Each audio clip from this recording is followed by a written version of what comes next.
What's up, it's your big homie, Edie Amin, a.k.a. Edie Dom. Young Noble, outlaw for life, kicking with the homie Fonzie. BDTV, man, and it's outlaw for life. Machiavelli live on, Killer Gaddafi live on.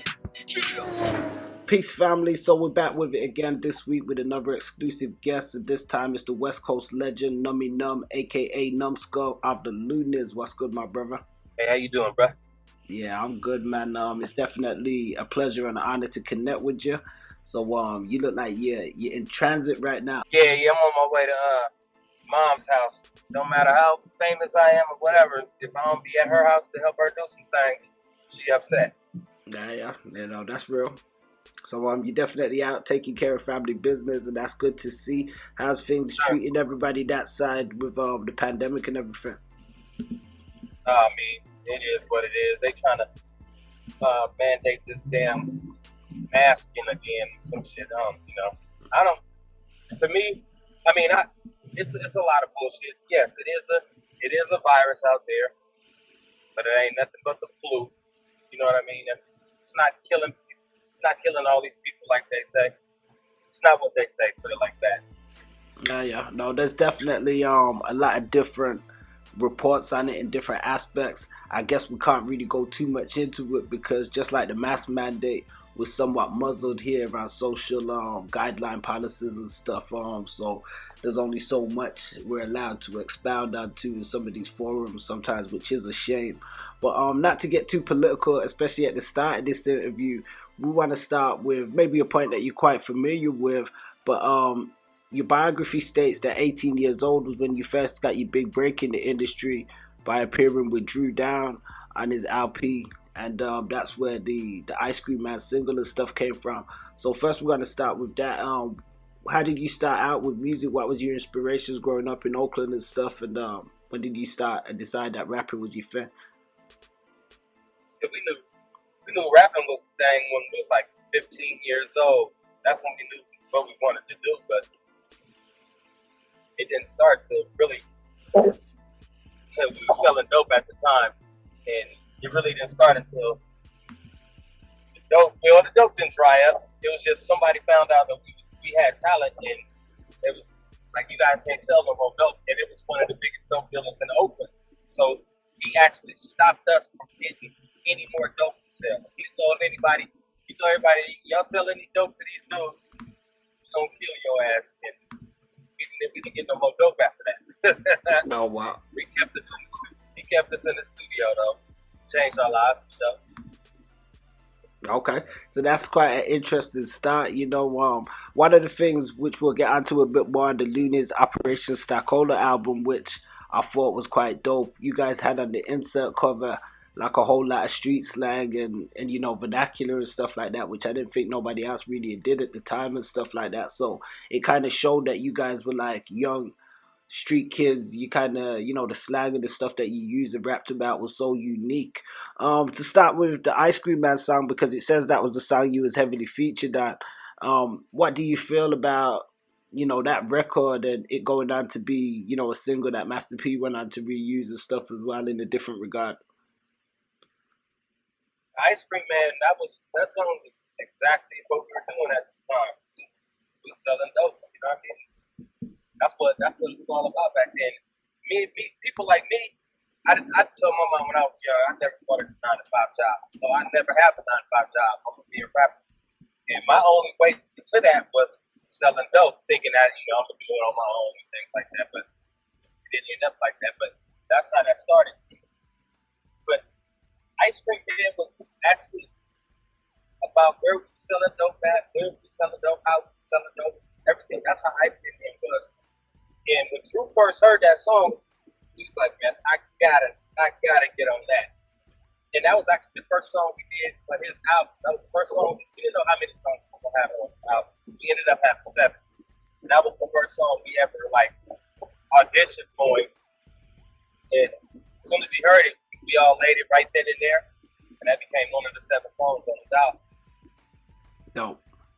So it's definitely a standout song and single, and it was on a major release deal because it came out through Sony, right? And then I believe you guys went on to sign with Virgin. Yeah, we was on. We were on Virgin. We never went to Sony. Yeah, no, his song came out with Sony, and then you guys deal with. Oh, okay. Yeah. Okay. So when you signing that deal with Virgin at a young age, recording the Operation Stackola album, I know it's going back some years, but recounting some of those songs, just the uniqueness of the features and stuff like that. Obviously it coined one of the biggest internationally known songs. I Got 5 on it. What was that like? 5 on it. Shit, but that song, we always knew that song was gonna be big. We did that song 2 years before it came out, but we never let anybody hear it. We never performed it nowhere. We kept it to ourselves. We knew that was gonna be the one if we got a deal. And just so happened we did. They heard that song and it was over. They were like, yeah, we need that. But when we first heard that song, funny story, we on the freeway. We're coming from a barbecue, and we heard the song come on the radio. We stopped the entire freeway out here in Cali, and we started dancing and shit all over the freeway. I mean, traffic backed up for miles just while we listened to our song on the radio. It was nice. That's when you knew, okay, we did a little something. Let's see where it goes. Oh yeah, no, definitely, and it's a worldwide hit with a lot of commercial appeal that went on to be, constantly remixed and stuff like that. And did you always plan for it to be like a, such a big weed song or a stoner song, which it kind of became as well? No, we didn't think about it like that. It was a good song to us, and that's what we did. We smoked weed, so. And it was just that. It became the classic, smoker song, which is great. I mean, we love it. We still make money to this day off that song. But we didn't expect it to do what it did. But we knew it would be big, but not that big. So you went out there to release some stuff with Digital Underground, and you worked with the Digital Underground and stuff for a bit. What was that like? First of all, man, rest in peace, Shock G, man. That was one of my best friends right there. The Digital Underground thing, it was like, that came about when me traveling with them and me doing songs with them came about when me and Yuck started having beef. And Clee, which is one of my best friends also, he was always traveling with DU, always, anywhere they went, he would go. And Shock called me one day and asked me, did I want to go on tour? Like, hell yeah. Travel with DU? I'm like, oh yeah, I'm with that. And ended up me being on tour with them for 5 years straight. Oh wow. Yeah, I had a ball with them. I mean, we went all around the country. I don't think we never went overseas. I never went overseas with them, but traveled all throughout. I'm talking about we hit every state in the United States with Digital Underground. That was some of the best times I've ever had.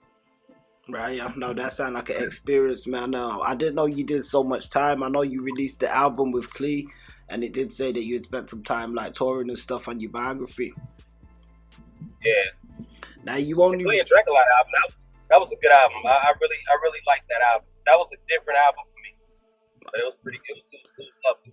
Well, I was gonna ask about that because musically, you released the Numb World album, and then you did the album with Clee, but you did release a follow-up album after that. We heard there was some legal issues and stuff, but you had bounced back from that and cleared your name. But in terms of the music and stuff, the Numb World album, was there any particular reason otherwise outside of that was just your one album that you dropped?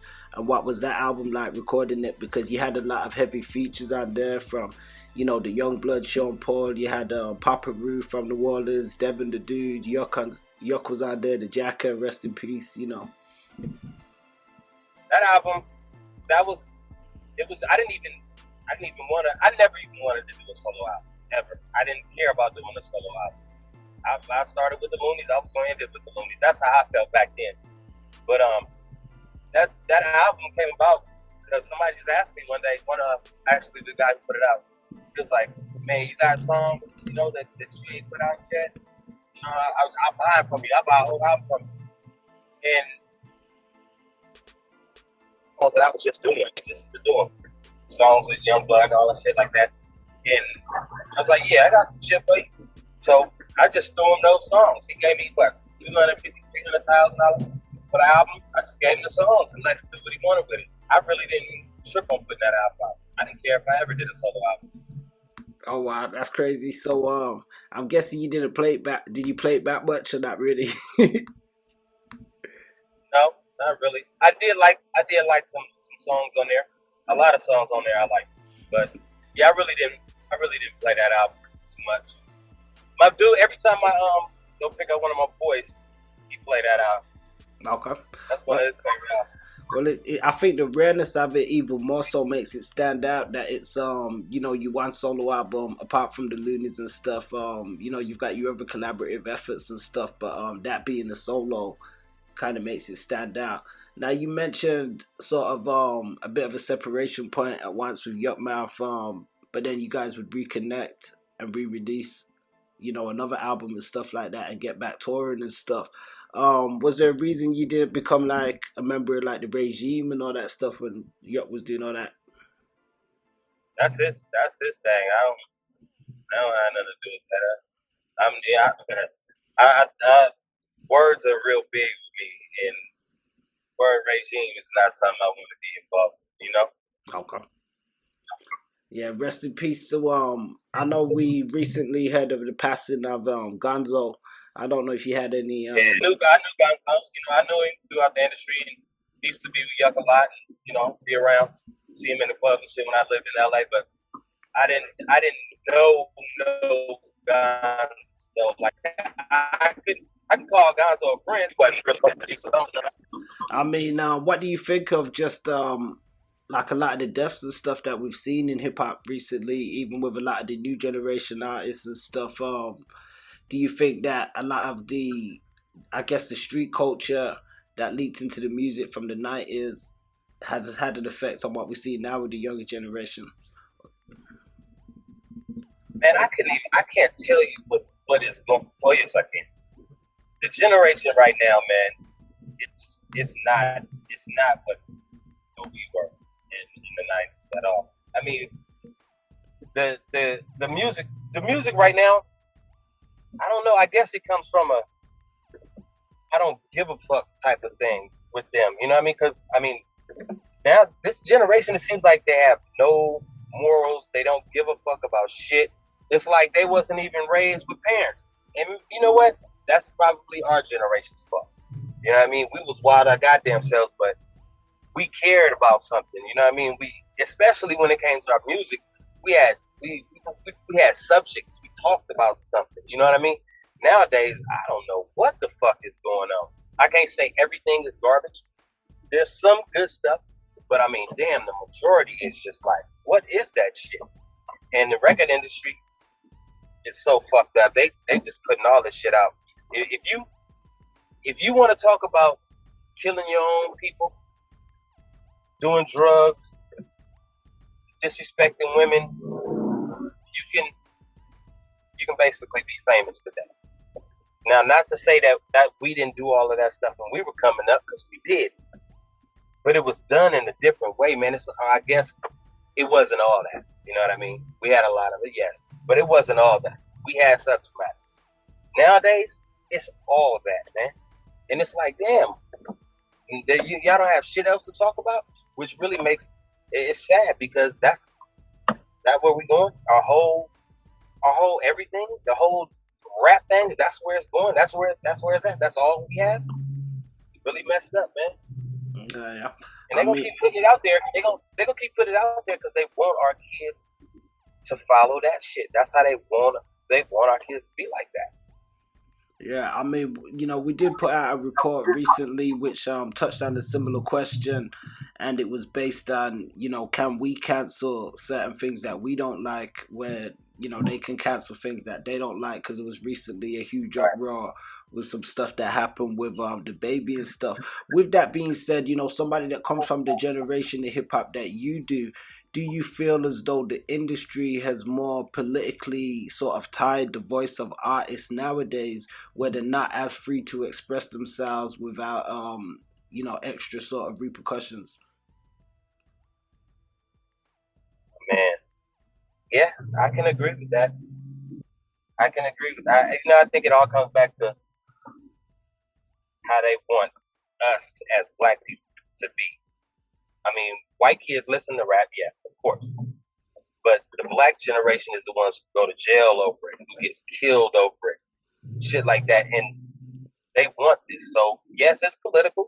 And yes, it's an agenda against blacks. Yes, it is. Definitely. Yeah, no, it's interesting. We recently spoke to Lonzo Williams from the World Class Wrecking Crew, and he spoke on how he thought it was interesting that a lot of the labels had such criminal sounding names at one point, which just ties into the prison industrial complexes and stuff. Very true. Very true. Yep. It's a setup, man, and we can't win, man. First of all, we can't win shit. We can't win anything until we all come together, man. Swear to God. That might sound corny to people, and you always hear motherfuckers say we got to come together, but it's serious, though. If we don't unite, I'm talking about black, white, all types of people. If we don't unite, we cannot go against the powers that be. We can't win because we're too busy fighting each other. No. I mean, definitely. I mean, speaking of even just that, one of the most, I guess, politically driven artist that we've seen that was able to capture a lot of people would have been Tupac Shakur.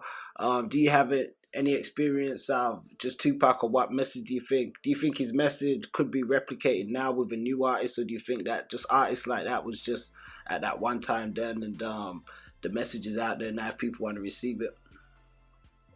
I mean, who? We don't have nobody to take Tupac's place. We don't have nobody to take Martin Luther King's place. Anybody, Malcolm X. Because they kill them all. You know what I mean? Nobody wants to step up. They kill everybody who try to help the black race. They kill them all. All of our heroes that we had from back in the day, they all were assassinated. That's fucked up. That's really keeping us like, fuck y'all. You get nothing. And I mean, nowadays, who's gonna risk death to come up and help their own people? It should be a lot of people to do it, but it's not. Man, motherfuckers scared of these motherfuckers. They will kill you if you try to uplift the black race and really like start a movement to help. You're gonna die, and people know that, man. I think that's why we don't got none right now. No heroes.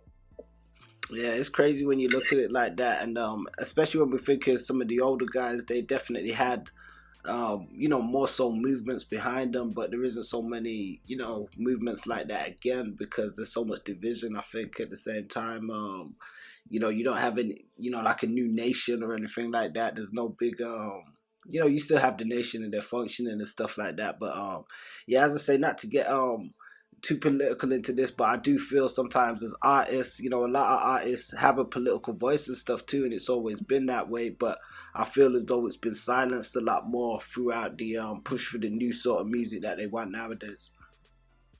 Well, if you're an artist and you have political views and your political views are being heard throughout, say, the mainstream, whatever, you're bought and sold. They're not gonna put nobody on TV who's from the hood with political views, or somebody like me with political views that's gonna tell the truth. No way. If you have political views and they're gonna be heard, you being ran by something. Seriously. Yeah, no, definitely. So switching gears slightly, when we're looking at the West Coast and like West Coast hip hop legends, who would you have in your top 5? I know that's such a shift from the last topic of conversation. Shit, I mean, Tupac, of course, Digital Underground, E40, NWA, of course. I mean, that's kind of hard because it's a lot of big artists from the West Coast. Remember Farside? I used to bang Farside. I used to love that. Hieroglyphics. Yeah, Souls of Mischief. I mean, it's so many. It's so many artists. Mac Dre. There's so many artists, man, that's from the West Coast that was hot.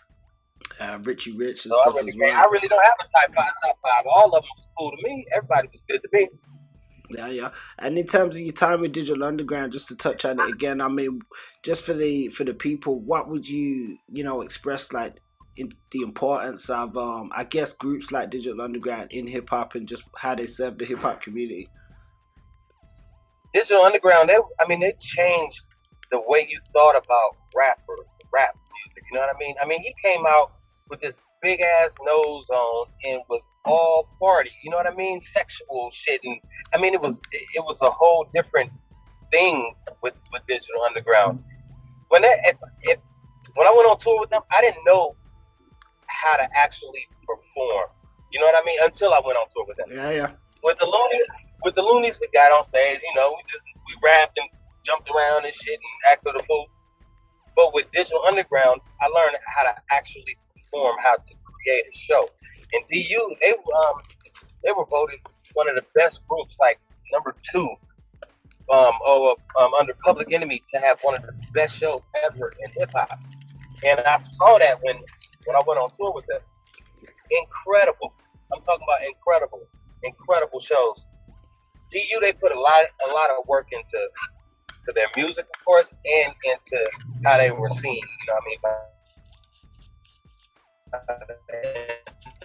I mean? Yeah, yeah. And switching gears from that, you know, just on the music front, can we expect to hear any new music from you? Or you mentioned earlier that you could be working with some new artists and stuff as well. Do you want to speak a bit on that? Yeah, I just finished that album myself. This will be my first solo album. Okay. You know, this will be that one for me. This is one I've been working on ever since I got home, and I got 3 artists that I'm working with that their album's gonna come out too. Okay. Are they rappers? Can you give anything away on them? Or? That's gonna be on the album? No, the artists that you're working with, are they rap artists? Oh, two rap artists and one R&B artist. Okay. So we can expect to hear them on your project. Do you have a title for it yet, or it's just you still working on the last bits? I'm thinking about a couple of them, but I haven't picked one yet. Okay. And in terms of social media, where can everybody find you at? Yeah, I mean, I got social sites and all that shit, but man, I'm not into that shit. I go on Instagram sometimes. I go post something on there or something, but that's every blue moon. Man, I don't do the social shit. I don't like putting myself out there like that. You know what I mean? I don't put pictures of my kids up, my family, none of that shit. I don't do the social media thing. That shit is dangerous, and it's a fucking waste of time to me. Honestly, I ain't gonna lie. Yeah. No, I don't. But if you just if you want to see me, it's Nummy.Num, I think, for Instagram. Yeah, and I don't know shit. Just type in Nummy Num, all my shit will come up. And they're gonna get stuff up there, man. Most definitely. Okay.